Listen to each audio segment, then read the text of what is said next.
Hello, c'est HR, votre chroniqueur. Alors ça y est, on est arrivé à la fin de la saison 1 de la série Alien Earth. Série disponible sur Disney+, honnêtement, qui est totalement topissime.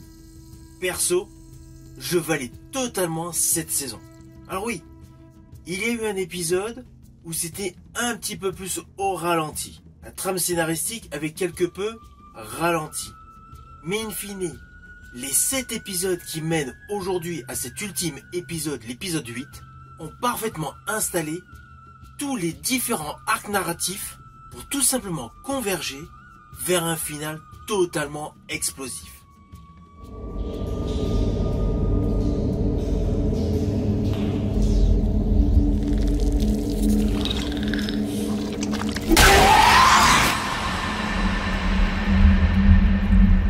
Ah oui, cet épisode, l'ultime de cette saison 1, est principalement axé sur l'action et surtout la complicité entre le xénomorphe et Wendy. Déjà, le final de l'épisode 7 était fracassant, mais là, dans cet épisode 8, c'est indéniable, elle contrôle tout et elle communique parfaitement avec le xénomorphe. Alors attention, comme c'est une vidéo conclusion sur cette saison 1 d'Alien Earth, forcément, il va y avoir du spoil. Mais avant cela, je vais revenir sur quelques effets visuels que j'ai particulièrement aimés. Côté visuel, évidemment, il y a la présentation dans des séquences suréclairées du xénomorphe. J'ai particulièrement aimé. Nous le voyons en plein jour. Ça, c'est vraiment jubilatoire pour tous les aficionados de la saga des aliens. À cela s'ajoute une inspiration James Cameron largement décuplée dans cet épisode.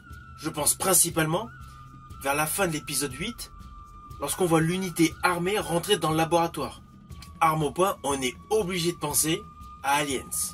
Ceci dit, avec une grosse innovation, car les méchants de cette série ne se limitent pas aux dirigeants de Prodigy, aux dirigeants de Yutani ou aux xénomorphes. Cette série, en fait, comporte un véritable bestiaire. Et justement, l'épisode 8 en est la parfaite présentation. Dans cette scène de laboratoire, je précise, où il y a un véritable hommage aux aliens de Cameron, il y a une espèce de monstre qui enveloppe littéralement donc une femme armée. Autre chose, l'œil. Moi honnêtement, dans le bestiaire, l'œil, je l'ai vraiment adoré. Je trouve que c'est vraiment une plus-value à cette série Alien Earth. Même si naturellement je préfère le xénomorphe. Mais l'histoire concentrée autour de l'œil, et surtout tout ce qu'il fait au fil des épisodes, est totalement effrayant. Déjà la séquence avec la brebis était folle. Mais là, sa poursuite du frère de Wendy, mais c'est fou. C'est superment bien fait. Tout comme son devenir avec le personnage sur la plage. Alors, je ne détaillerai pas si vous n'avez pas vu. Mais voilà. Tout ce qui s'est brodé autour du personnage, enfin autour du monstre, l'œil, est totalement innovant. J'estime que c'est une idée forte pour cette série. En ce qui concerne le personnage de Wendy, elle contrôle tout. Sa scène de lutte avec un certain individu, en fait, elle le stoppe parce que il est purement mécanique. Il fallait y penser. Alors là, je vous dis tout de suite, attention, gros spoil. Le final de cette série nous présente en fait une Wendy qui est à la base un enfant dans un corps de cyborg qui prend littéralement le contrôle de Prodigy en enfermant donc les dirigeants. Il est évident qu'au vu du final de cette série, il va y avoir une lutte avec l'entreprise Yutani. L'entreprise Yutani qui en fait fait débarquer sur l'île toute une armada. Donc en fait, la suite qu'on peut imaginer pour une saison 2 nous présenterait en préambule un conflit soldats de Yutani, mercenaires de Yutani, contre des xénomorphes sur l'île. Honnêtement, cela me hype totalement. Alors oui, il y a certes plein de petits détails qui sont intéressants, comme l'androïde qu'on croit qui va être totalement brisé à la suite d'un certain combat, et au final, qui se retrouve toujours connecté. Le bestiaire qui en fait s'est totalement échappé du laboratoire. Ainsi, il y a pas mal de choses innovantes sur le plan scénaristique. Surtout que cet épisode cherche uniquement à confronter tous les personnages à leur choix, à leur responsabilité, à leurs décisions. On s'aperçoit in fine que le pouvoir acquis n'est pas un happy end, mais c'est davantage un véritable défi. Car comme je le pressentais dans l'épisode 7, le personnage de Wendy est totalement tonitruant. On ne voit pas du tout dans quelle direction ce personnage va évoluer.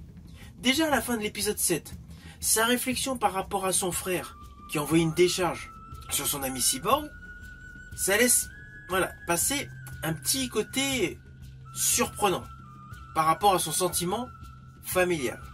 Dans cet épisode, elle met davantage en exergue de la froideur et surtout de la connivence avec le xénomorphe. Alors certes, elle prend apparemment le pouvoir sur Prodigy, les dirigeants de Prodigy qu'elle enferme.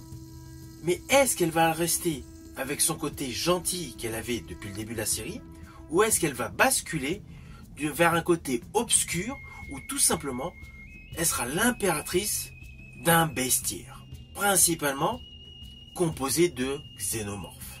On va pas se mentir, le final de cette saison est loin de résoudre toutes les intrigues. Il y a beaucoup de choses qui restent en suspens.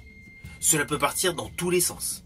Moi perso, je suis content qu'il y ait une large ouverture, mais surtout le constat est clair.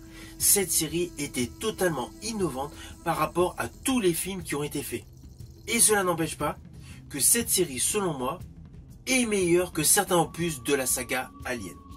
J'estime que ces derniers temps, que ce soit au cinéma avec Alien Romulus et sur Disney+ avec Alien Earth, l'avenir de la saga Alien semble tout à fait prometteur. N'hésitez surtout pas à me mettre en commentaire ce que vous avez pensé sur la globalité de cette série Alien Earth. Quant à moi, je vous dis à bientôt pour une prochaine vidéo.